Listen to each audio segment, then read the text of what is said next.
오빠와 새언니가 너무 싫어요. 제가 2살 때 아버지가 돌아가시고 엄마가 저희 남매 키우셨어요. 오빠 초등학교 들어갈 때까진 시골 외할머니 댁에 맡겨졌다가 그 이후 쭉 엄마랑 살았어요. 아빠 쪽 사람들이랑은 오빠만 가끔 왕래하고 엄마와 전 만나지 않아요. 그쪽에서 엄마는 남편 잡아먹은 사람이고 전 아빠 잡아먹은 사람이라서요. 저는 일찍이 철들어서 엄마 말에 의하면 전 알아서 혼자 큰 아이입니다. 오빠는 성격이 원래 그런 건지 아님 가끔 아빠 쪽 사람들 만나서 정신교육을 이상하게 받은 건지 큰 사고는 안 쳤지만 자잘하게 엄마를 힘들게 했어요. 거짓말로 이것저것 비용을 부풀려 돈을 타 쓰길래 오빠한테 적당히 하라고 주의 주곤 해야 했고요. 엄마가 쪽잠 자면서 일만 하느라 저희에게 신경 쓸 시간이 없는데 그런 엄마한테 오빠의 거짓말을 알려서 힘들게 하고 싶지 않았어요. 나중에 오빠가 취업한 지 얼마 안 돼서 갑자기 결혼하겠다 했을 때 오빠 나이 30도 안 돼서 엄마는 아무런 준비가 안 되어 있었고 몇 년 미뤘다 하라니까 당장 해야 한다고 지리지리 하길래 옆에서 듣다 짜증나서 일한 지 얼마 되지도 않았는데 뭔 돈으로 할 거냐 하니까 엄마가 도와줘야지 이지리 하고 있더군요. 엄마가 돈이 묶여 있어서 당장은 큰 돈을 못 주니 2년 뒤에 하라니까 여자친구가 본인 나이 30 되기 전에 하고 싶다고 지금 결혼 안 할 거면 헤어지자고 했답니다. 그럼 집은 어쩔 거냐고 여자 쪽에선 어떤 계획이 있냐니까 아무런 계획이 없대요. 일단 인사부터 하러 오라고 해서 만났는데 첫인상은 정말 참하고 얌전해 보였어요. 엄마가 지금 우리 집 사정을 설명하면서 2년 뒤라면 경기도 작은 아파트, 전세 정도는 해줄 수 있지만 지금 당장은 어렵다고 했어요. 앞에서는 차분하게 내내 하다 가길래 얘기가 잘 됐구나 싶었는데 오빠가 올해 결혼하면 얼마까지 가능하냐고 해서 1억 정도라고 2년 뒤엔 작은 아파트 전세 정도 가능할 것 같다니까. 여자친구가 학군 좋은 데를 원한다며 지역을 말했는데 얘네가 미쳤나 싶었습니다. 엄마가 그 정도는 어렵고 경기도에 있는 신도시 말했더니 많이 실망하더군요. 나중에 여자친구랑 협의해서 제시한 게 당장 올해 결혼하고 엄마가 말한 신도시 신축 아파트에 반전세로 들어갈 테니 월세를 내달라고. 저랑 오빠랑 큰 소리 내고 싸우기 시작하니 엄마가 머리 아프니 그만하라고 생각 좀 해보겠다고 하고 방에 들어가시는 뒷모습에 대고 오빠란 인간이 엄마 나 꼭 걔랑 결혼하고 싶어 이러더라고요. 많은 우여곡절 있었지만 오빠 조건대로 결혼하기로 했고 여자 쪽에서 집값으로 5천 보태주셔서 월세 100 정도 집을 구했습니다.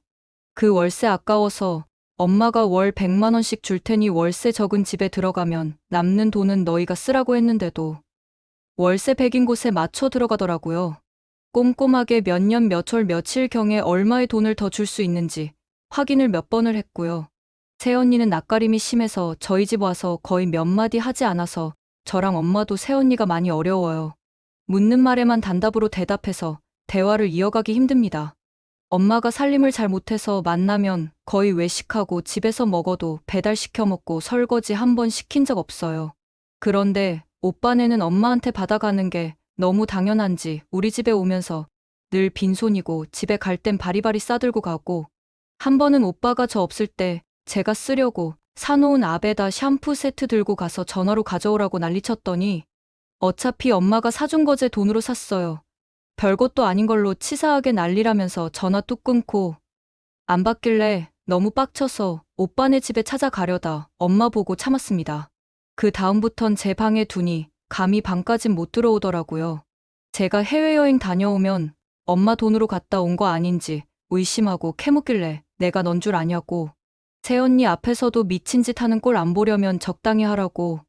새언니 임신했을 때는 임신 축하금 안 주냐고 해서 엄마한테 반강제로 돈 타가더니 태교 여행도 엄마한테 돈 뜯어서 가고 조리원에 육아용품까지 다 뜯어가는 거 저는 몰랐다가 기저귀 가방까지 명품백으로 받아 내려다 제가 우연히 알게 돼서 난리 치려는 거 엄마가 임신한 사람 마음 불편하게 하지 말라고 해서 참았어요.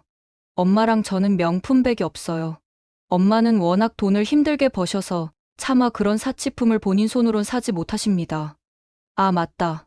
엄마는 바빠서 손주 봐줄 시간 없으니 이모님이라도 불러달라고 해서 이모님 비용을 6개월 정도 내주셨대요. 1년 얘기하는 거 그건 안 된다고 하셨고요. 이건 최근에 들었어요.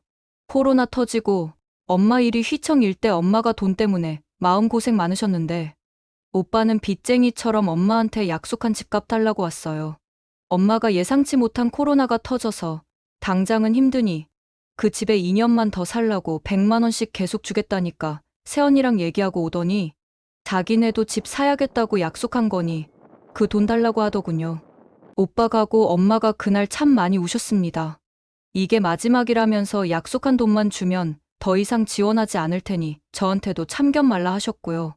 그래서 헐값으로 사업 규모를 줄여서 오빠한테 약속한 돈을 줬어요. 주면서 더 이상의 지원은 없다고 못 박으셨어요. 엄마도 이제 나이가 많이 들었고 이 일도 언제까지 할 수 있을지 모르겠다고 하시며 노후 자금 모아야 하고 여동생 시집도 보내야 한다니까 오빠놈 한다는 소리가 일 그렇게 오래 했는데 돈 많이 못 모았냐고 뭘 엄마가 시집 보내냐고 지가 알아서 가는 거지 이러길래 날 잡고 죽이려다가 엄마 때문에 적당히 하고 멈췄습니다. 애 키우는데 돈 많이 든다고 당분간이라도 50만 원씩 줄 수 없냐는 파렴치한 소리를 짓거리는데 엄마가 단호하게 거절하셨고 앞으로 더는 그 어떤 지원도 안 하겠다 하셨어요. 경조사 서로 챙기지 말자고까지 하심. 오빠가 징징대는데 엄마가 끊고 방에 들어가시길래 저랑 오빠랑 개싸움 시작되니까 엄마가 오빠 쫓아내듯 내보냈고요. 엄마 사업이 점점 안 되더니 더 손해보기 전에 접으셨고 그로 인해 많이 힘들어 하셨는데 오빠는 엄마 일에 대해서는 관심이 하나도 없었고 그저 자기 받아갈 일들만 챙기더군요. 자기들 생일이나 어린이날 크리스마스에 선물 달라 연락은 잘하면서 엄마 잘 지내시는지 일은 어떤지 묻지도 않고 사업 접었다는 말에 깜짝 놀라면서 왜 접었냐고 약간 짜증을 냈대요. 엄마도 깨닫는 바가 있어서 오빠네랑 점점 멀리 하셨고요. 평생 바쁘게 일만 하시던 분이 갑자기 시간이 많아져서 집에 멍하니 앉아 있으니 우울증이 와서 정신과 가서 약도 타 드시고 그래서 저도 한동안은 회사 끝나면 엄마랑 같이 시간 보내려고 노력했어요. 다행히 엄마 지인 회사에서 일 도우러 나가시면서 많이 좋아졌고요. 오빠도 눈치는 있는지 예전처럼 뜯어내려고는 안 했지만 자기 체면이라면서 손주와 며느리는 챙겨달라 엄마한테 사정사정해서 생일과 크리스마스와 어린이날은 챙기셨어요. 그러다 엄마가 판교에 전세 준 아파트가 있었는데 오빠가 오래전부터 노리긴 했는데 세입자한테 보증금 내줄 돈이 없어서 감히 달라 못하던 곳인데 엄마가 그동안 돈 벌기만 했지 제대로 써보질 못했다고 살던 집 정리하고 리모델링 싹 해서 판교로 이사 갔어요. 근데 오빠가 그걸 알고 질이 났어요. 아이들 교육 때문에 판교 가고 싶었는데 자기네는 돈이 없어서 차마 이사도 못 가고 있었다고. 자기네 집이랑 바꿔 살자고. 근데 그 집이 판교이긴 한데 학군이 좋다기보단 그냥 공기 맑고 한적한 곳이에요.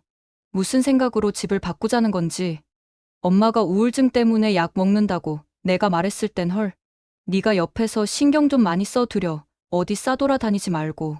이런 소리나 하던 인간이 엄마는 말도 못하게 속상해하시고 이제 나는 아들 없다고 생각할란다 라고 하셨지만 못 그러실 것 같고 너무 화가 나서 미칠 것 같아요.